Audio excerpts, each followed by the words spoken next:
एक बार एक बुजुर्ग माँ अपने इकलौते बेटे के साथ रहती थी।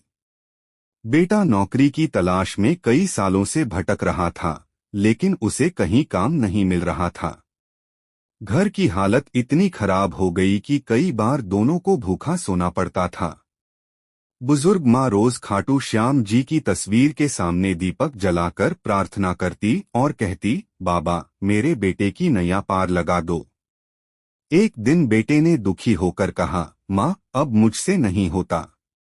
लगता है बाबा भी मेरी नहीं सुन रहे। माँ ने मुस्कुराकर कहा, बेटा, बाबा देर करते हैं, अंधेर नहीं।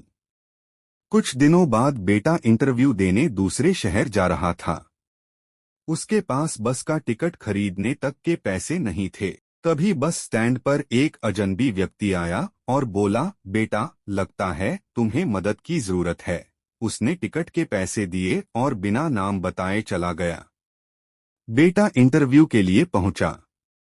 वहां सैकड़ों उम्मीदवार थे, लेकिन आश्चर्य की बात यह हुई कि उसी दिन उसे नौकरी मिल गई। जब वह खुशी खुशी घर लौटा तो माँ की आंखों में आंसू आ गए। उस रात बेटे ने खाटू श्याम जी की तस्वीर के सामने हाथ जोड़कर धन्यवाद कहा। तभी उसकी नजर तस्वीर पर पड़ी। वह चौंक गया।